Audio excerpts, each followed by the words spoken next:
Would you welcome with me today, this morning, my father-in-law and one of the directors at Safe House Outreach. This is Joe McCutchen.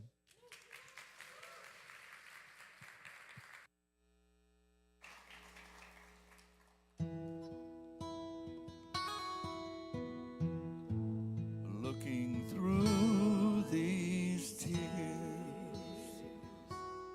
I gotta get down to it, push past these fears, and go all the way. I gotta get to the task of mending my broken heart. I've gathered all the pieces, now I just need to start. I know it's gonna hurt, but I'm willing to work through these tears. There's a battle line between my will and healing. Therein lies most of my wasted time. I gotta get. Oh, and that's what I need, to leave what I know and believe what I can't see. I know I'm gonna cry, but the pain will subside through these tears. Through these tears, I can see a new tomorrow past these fears. I can see a brighter day through these tears. The wind of time will blow these clouds away. The dawn will replace the night. I'm gonna be alright through these tears. Everybody said that it was over. How come the last to know is the one it hurts the most?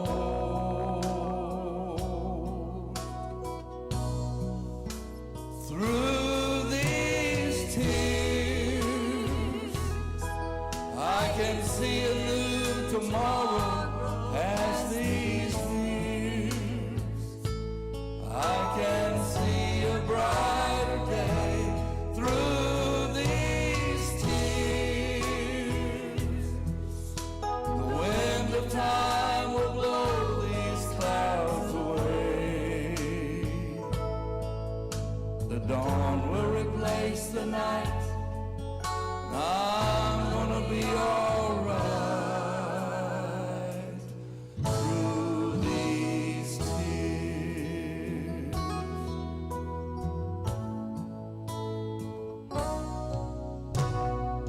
Amen. Isaiah, bring that pulpit over here. Well, that was the beginning of what I'm going to talk to you about this morning. Josh Mayo says that there's no such thing as a bad short sermon. How many has ever heard one that it should have stopped before it did?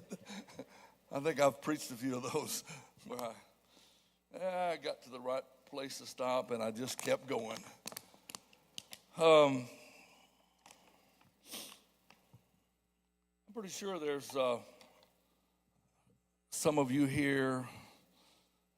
You got to get it centered. Thank you. I know. Thank you. I'm quite sure that everyone here knows what it's like to have a broken heart and to have to face that and look in the mirror and maybe face the people that broke your heart, and could even be family. And maybe somebody here this morning is actually kind of going through that right now. My first broken heart was in the 11th grade. Her name was Hope. I thought I knew what love was, and I told her I loved her. And she told me I was just confused. I did write a country song about it, though. Since I gave up hope, I'm feeling better.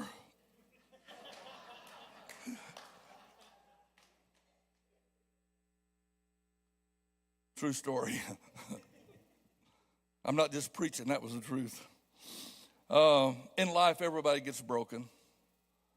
And I hope that this morning I can say a few things that will kind of maybe pour in the healing for all of us. Not just today if somebody really needs this, but maybe in the future. A few years ago, I got interested in Ernest Hemingway. Anybody else here that reads Ernest Hemingway? Man, you got to put your mind in a whole different set to read Hemingway. It's just different. It's not John Grisham. It's not modern writers. But I just got interested. I got fascinated by him and his life. And being a natural collector, I bought every book that he wrote. Just every few days, Amazon was bringing another one to my house. And, as a communicator, I'm always looking for a sentence, for a line that I can give to somebody that'll take you maybe to the next place. And Ernest Hemingway made this statement. He said, everyone gets broken, but some are stronger at the broken places. What a great quote, huh? I'm going to talk a little bit about brokenness. That's not going to be real sad, but maybe part of it. And I hope that if you feel broken this morning, you can get on the road to healing and wholeness. And you might say, how long does it take to get over a broken heart? Well, it takes as long as it takes. Different situations, different ways. But life is full of heartbreaking experiences. It's not rare. I was thinking about, some of the music I grew up on, like the Temptations.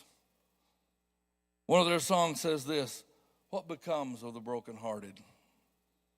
As I walk this land with broken dreams, I have visions of many things. Love's happiness is just an illusion, filled with sadness and confusion. What becomes of the broken heart or the brokenhearted? So many things can break your heart. A bad romance can break your heart. The death of someone that's close to you, a relative or somebody that's real close to you, can break your heart. Not making the team can break your heart. Not getting chosen as a cheerleader can break your heart. Maybe not getting that promotion that you thought you deserved and maybe you did. We're coming up on an anniversary of ours, our family, because December the 28th in 2013, I was downtown Atlanta. I had a little mission group there from Alabama that had come in. And Dr. Joan Harrington, our family friend, kind of our adopted grandma and Isaiah's yaya, and, was at our house. And she called me maybe 6 or 7 o'clock. She said, Joe, I think you need to come home because you need to take Judy to the hospital. And so I left the group and went to my house and got my wife Judy, took her to the hospital. I didn't know that was going to become like the greatest nightmare and the hardest thing that I had ever gone through. Because at the hospital, Judy's health just began to deteriorate, just day by day, almost hour by hour. And people used to ask us, because she ended up in a coma for about 6 weeks. And somebody asked me, a few people asked me during that time, said, well, how are you doing? I said, well, we're either crying or laughing inappropriately. How many know when you're not supposed to laugh? How many's ever got the giggles in church and you just couldn't stop? You're not supposed to laugh. It's not funny, but you can't stop. And that's what was happening to us a lot of times. And, we came in a situation where they had done all the tests, and And they'd done this one particular EEG, and we couldn't get anybody to tell us what the result was. So Sharon spoke to them.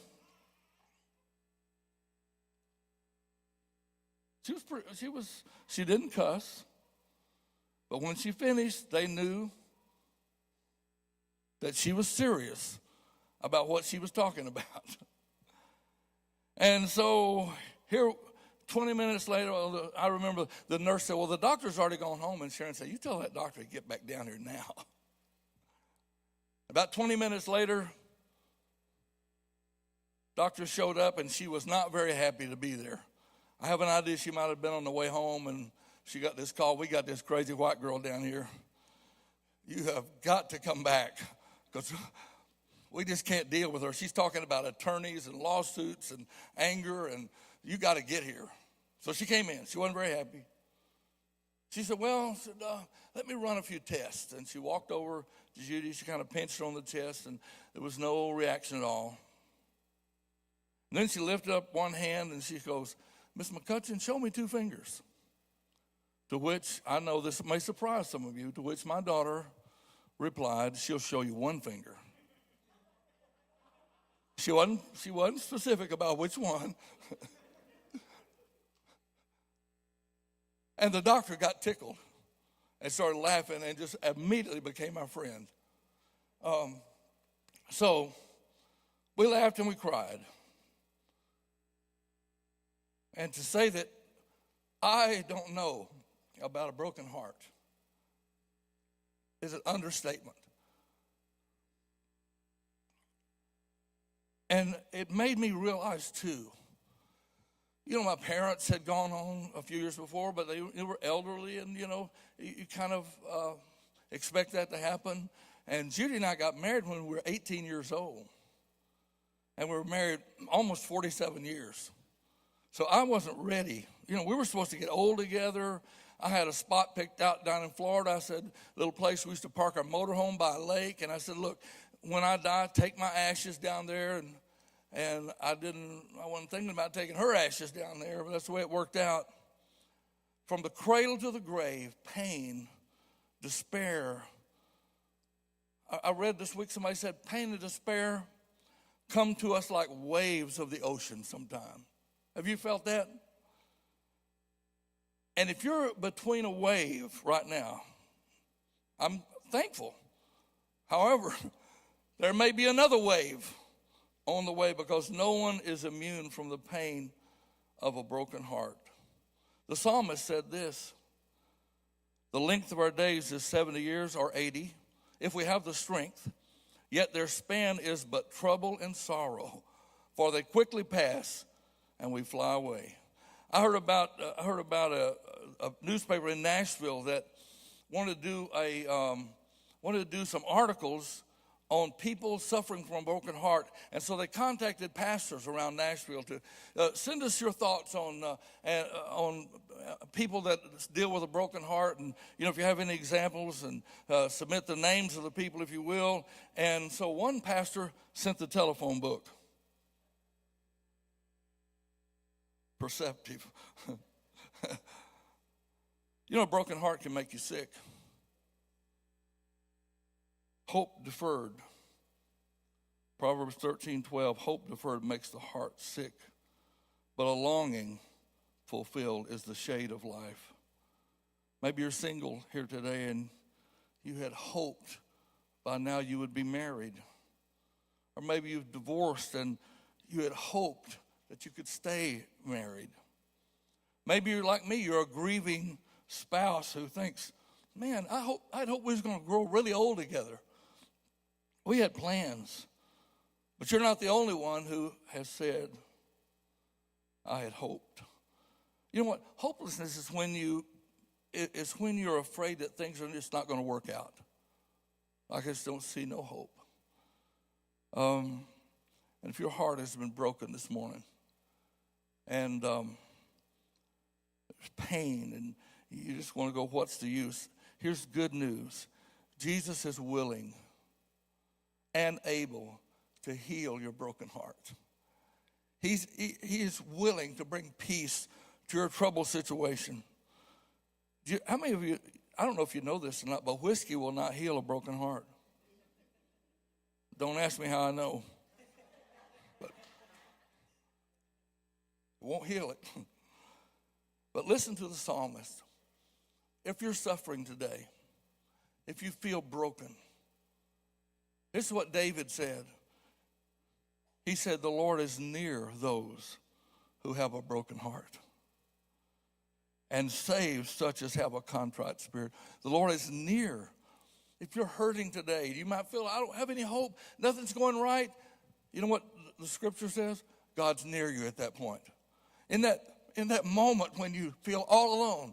I remember my father-in-law, and thank you for all you said, Jimmy. I think you might have exaggerated a little bit, but my father-in-law was a pastor for many, many years, and he went through a time where he was just so discouraged. And he went over to the church, walked into a Sunday school room, and just started, pouring his heart out to God. And he said, God, I don't think you're as close as the ceiling on this room. God spoke to him and said, hey, I'm closer than the hat on your head. So if you're broken here today, if you're hurting here today, listen to me. God is near you because he's near the broken. So in some ways, when you have a broken heart, that's maybe a good time in your life where God can come in and minister something specially to you. Now listen to the words of Jesus. Luke 4, the Spirit of the Lord is on me because he has anointed me to preach the gospel to the poor. He has sent me to heal the brokenhearted. I don't know what you're going through, but I know what God will do. And what Jesus said. And here's my word to you. You can make it. You're not an isolated case because others have gone before you. I remember a time in our pastoral ministry that a lady and her daughter in her church pulled out in front of a train, and they were both killed. And man, what a heartbreaking time. That's just unbelievable almost. But I had another family in the church that had also lost their son when he was 15 years old. So you know what I did? Before I even went to see the families that had lost his mother and daughter, I called this other family, the Brownings. And I said, look here, you know what it's like to tragically lose a child. And so you come and go with me, and let's meet with these folks, and let's let them know that we love them. Not a lot of advice at that point, but just I'm here for you. And I want to tell you, whatever you're going through, somebody else has already gone through it. There might be somebody right here already. You've been past that heartache and past that break. You're the ones that can come around beside somebody that's hurting. And you may feel all alone, but I want you to remember that the same path that you're on today, others have walked. Jerry Cook pastored a church in the northwest part of the United States. And one day, his secretary, large church, his secretary called him on the phone and said, Pastor, there's a man here. He doesn't attend our church, but he insists that he's got to see you. And so Reverend Cook said, well, have him come on in. And so the man came in, and he said, Pastor Cook, I am so thankful. Thank you for seeing me. I don't attend this church, but my daughter comes here. And I just wanted to come by and talk to you because I heard that you recently went through a bypass surgery. He said, well, yes, I did. He said, let me ask you a question. He said, could I see that scar? And so, Reverend Cook said, well, yeah, I guess so. And so he opens up his shirt, and he said, would it be okay if I touch that scar? And so he reaches over and ran his finger down the pastor's chest. Kind of shook his head, and he said, now, how about your legs? Did they did they take veins out of your legs, to make new arteries? And he said, yeah. He said, could I see those scars? So Brother Cook says he's got his pants legs pulled up and his shirt open, and this guy's rubbing his leg. And the man stepped back and said, I know I can make it because I've seen your scars. Listen, there's some of us here have some scars, but we're living proof that you can make it. There's some of us here, we got some hurts, but we're living proof that you can make it. And one of the things when I was praying about, just giving a little talk this morning, one of the things I wanted to let you know, that little song I sang is by a buddy of mine named Milton Carroll. And when I first heard it, I called him. I said, Milton, how bad were you hurting when you wrote that one? He said, pretty bad.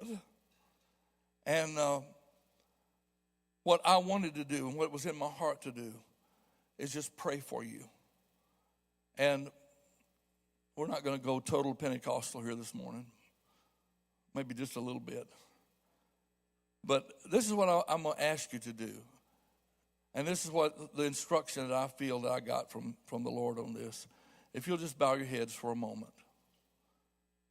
And number one, if you're here today and you've had a broken heart and God's got you past it, let me see your hand. Just up and down. Yes.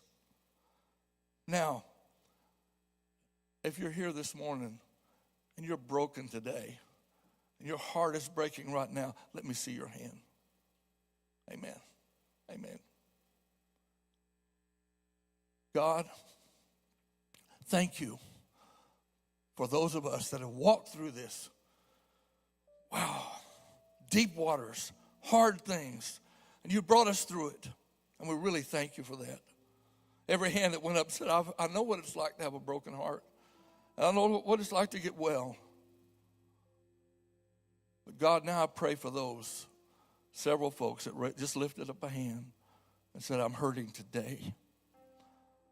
I'm hurting right now. If you would do this, if you are hurting today, if you raised your hand or you didn't, would you stand and let some saints of God that have already gone through what you're going, you don't have to tell us anything, but would you stand up right now? If you're broken today and you're hurting today, just stand. You raised your hand. We're not going to call you to the front, nothing like that. Just stand up wherever you are. Come on. Take this next step. Take this next step.